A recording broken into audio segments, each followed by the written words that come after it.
very good afternoon to you, pals. This is a very sunny day, pals, in the month of February. Well, that's a victory house. In fact, if you can see that house, we'll come to that later.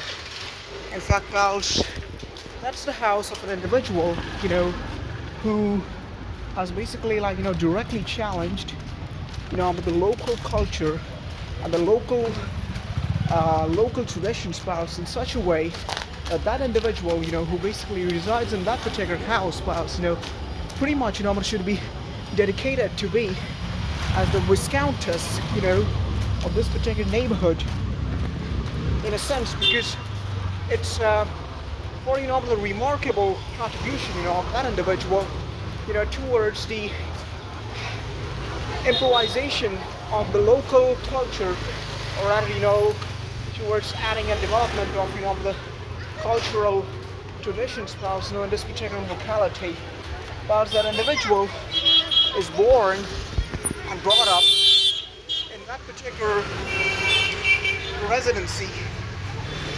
Maybe that individual is not born actually inside that residence, but perhaps that individual has certainly lived there for more than about 18 years.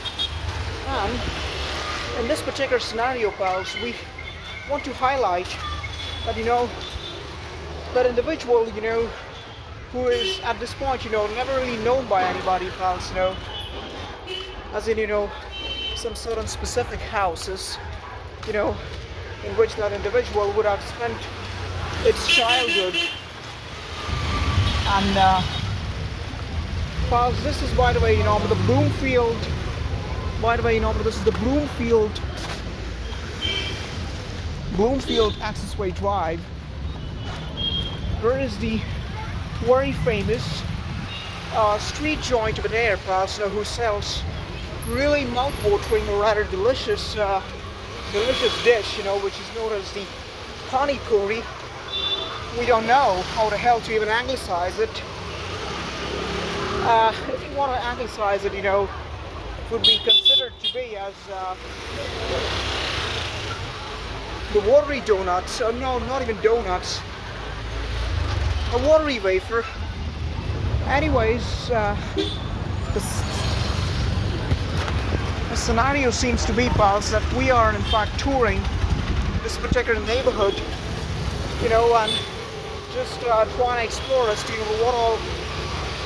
Trying to explore in order to see as to what all would be here. We're just about to reach, pals,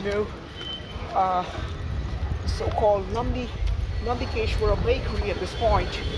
So we'll reinitiate the video recording, pals. I'll see you later. Bye-bye.